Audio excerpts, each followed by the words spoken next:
बिस्मिल्लाहिर्रहमानिर्रहीम। अशर ज़िलहिज्जा यानी ज़िलहिज्जा के पहले 10 दिन हम पहले बता चुके हैं कि अल्लाह रब्बुल आलमीन के यहाँ इंतहाई अफजल अय्याम भी हैं। इनका अमल अल्लाह के पास बहुत ज़्यादा पसंदीदा भी है, इंतहाई पाकीज़ा भी है और अजर अज़ीम का बायस भी है। तो इन दिनों में हमने कौन से आमाल करने हैं, उनमें से एक अमल नफली रोज़े भी हैं। सुनन अबी दाऊद किताब सियाम में रसूलुल्लाह सल्लल्लाहु अलैहि वसल्लम का एक अमल आता है कि आप सल्लल्लाहु अलैहि वसल्लम कान यसूमु तिस्अ ज़िलहिज्जा व यौम आशुरा व सलासत अय्यामिन मिन कुल्लि शहर। रसूलुल्लाह सल्लल्लाहु अलैहि वसल्लम अशरा ज़िलहिज्जा के पहले 9 रोज़े रखा करते थे।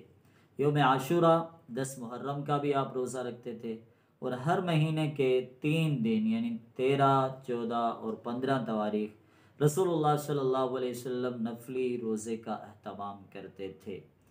अब इन दिनों में एक अहम तरीन रोज़ा है जिसे यौम अरफा का रोज़ा कहा जाता है।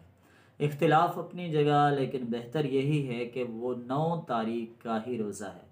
रसूलुल्लाह सल्लल्लाहु अलैहि वसल्लम का अरफा के रोज़े के बारे में एक बेहतरीन फरमान अपनी उम्मत के लिए, हर रोज़ा रखने वाले के लिए एक अजीम बिशारत पर मुश्तमिल है। आप सल्लल्लाहु अलैहि वसल्लम फरमाते हैं कि सोम यौम अरफा अहतसिबु अलल्लाह। यौम अरफा के बारे में मैं अपने रब की ज़ात में उम्मीद रखता हूँ कि जो मोमिन ये रोज़ा रखेगा अल्लाह रब्बुल आलमीन उसके गुज़िश्ता साल के गुनाह और आइंदा साल के गुनाह माफ़ कर देगा। तो ये हमारे लिए यूँ समझ लें कि रोज़ा रखने के अय्याम भी हैं।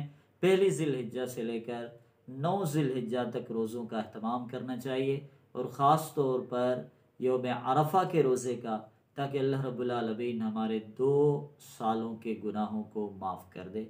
जज़ाकुमुल्लाह।